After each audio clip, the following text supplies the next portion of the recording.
At may nakita na naman nga kaming bagong kainan guys. Ayan, at dito nga yan sa Ayala Malls, dito sa Makati. Ayan, dito nga yan sa Texas Roadhouse. Alright, silipin natin kung ano yung mga pagkain na ino-offer nila dito. Tara guys, at samahan nyo kami sa panibago na namang kainan at lapangan. Tara!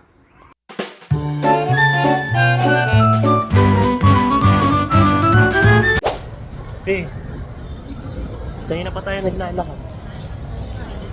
Hindi ka ba nagugutom? Gutom na nga eh. O, eto pa.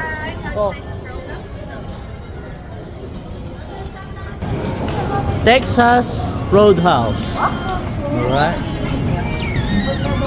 Hi ate. At yan nga, nandito na nga kami guys sa Texas Roadhouse. Ayan, magandang hapon nga pala sa inyo mga kaunggo. Ayan nga guys, pagpasok nyo nga dito sa Texas Roadhouse, yan yung mga steak na yan, ang bubungad agad sa inyo. Ayan, yung mga steak nila, fresh hand-cut steak yan. Kaya napakaganda ng klase ng steak na yan. Yung iba nga dyan, sobrang mamahal dahil nga sobrang ganda ng klase ng karneng ginamit dyan. At tingnan nyo nga guys yung tema ng kanilang resto. Para nga talaga itong Texas style, para talagang cowboy style. Ayan, dahil nga siguro yung mga ino-offer nilang pagkain dito parang mga pang-American foods talaga. At gaya nga na lagi kong ginagawa guys, ayan, ito nga at ipapakita ko na nga sa inyo ulit yung kanilang mga menu. Ayan, gaya ng dati, kagaya ng last namin napuntahan, ang specialty nila dito ay puro steak. Pero this time, hindi kami magi-steak kasi galing na kami sa steak, kailan lang. Ayan, itatry naman namin yung ibang mga food nila dito. Maiba naman tayo, siguro mag-chicken na muna kami ngayon and syempre salad, paborito na wifey ko yan. Kaya ito, tatry na muna namin yung iba nilang mga pagkain dito. Ayan, kung nababasa nyo guys, ayan, pabasa na lang. Pagka hindi, papost na lang ng video para makita nyo. Ayan, at kung gusto nyo pong magpunta dito, dito lang po yan sa Ayala Malls, Makati City. Ayan, 4th floor ang kanilang pwesto dito guys. Ayan nga guys, tingnan nyo nga yung mga steak nila. Ayan, mas medyo mahal dito kumpara sa last naming napuntahan. Pero syempre, kaya siguro mahal yung ibang steak nila dito kumpara sa ibang steakhouse. Siguro nga, meron silang kakaibang lasa na naiiba sa ibang steak. Ayan.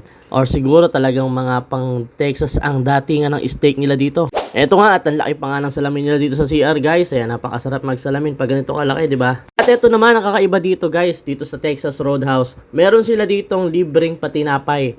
Ayan, ito yung tinapay na palibre nila. Dalawang ganyan. Or dalawang plato. Bali, 4 ang laman. At bukod nga guys sa tinapay yan, meron nga rin silang pamani dito. Libre lang lahat yan. Yung mani na yan. At saka etong tinapay na to. Libre lahat yan. Ayan, tuwa nga ang aking asawa at napakahilig sa tinapay niyan.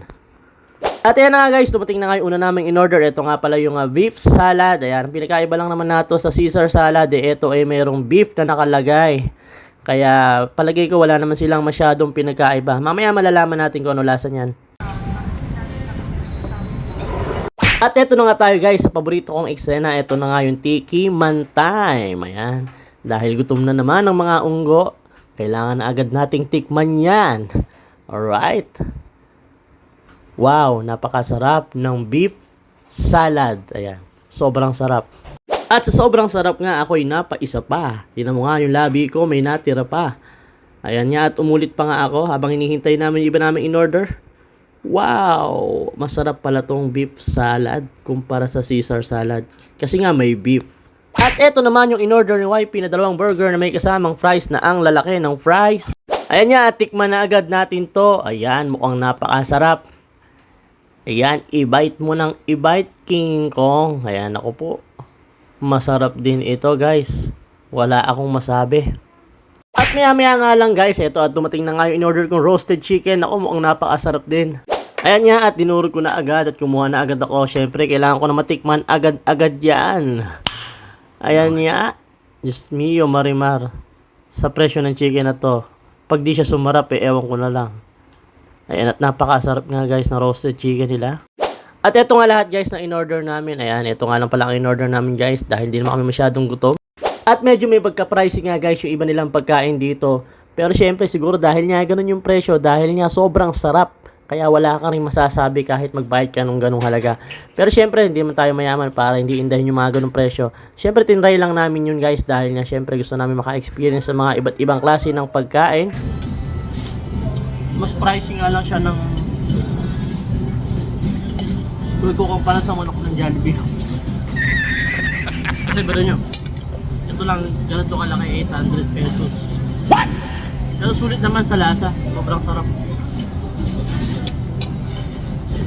Ayan, at dito nga guys, kinukuha yung kanilang mga libreng pamani. Ayan, dito nakalagay at ginalaw ko na nga. Ayan, at last bite ko na nga pala guys yung aking burger. Ayan, syempre kailangan nating ubusin. Sabi nga na matatanda, wag magtitira. At syempre, sinubukan ko na nga rin yung aking mahal na wifey. Ayan, dahil gusto ko nga ipatikim sa kanya yung chicken. At inubos niya na nga rin yung kanyang paboritong beef salad. At inubos na naman niya ng mga unggo ang kanilang pagkain. Ayan nga, at sinimot na naman ng mga unggo. Ayan, thank you so much Lord for all the blessings. Ayan, maraming salamat po sa lahat ng biyaya at pagkain ay binibigay niyo sa amin. Maraming salamat po sa lahat ng followers ng King Kong TV. See you next vlog. Thank you so much.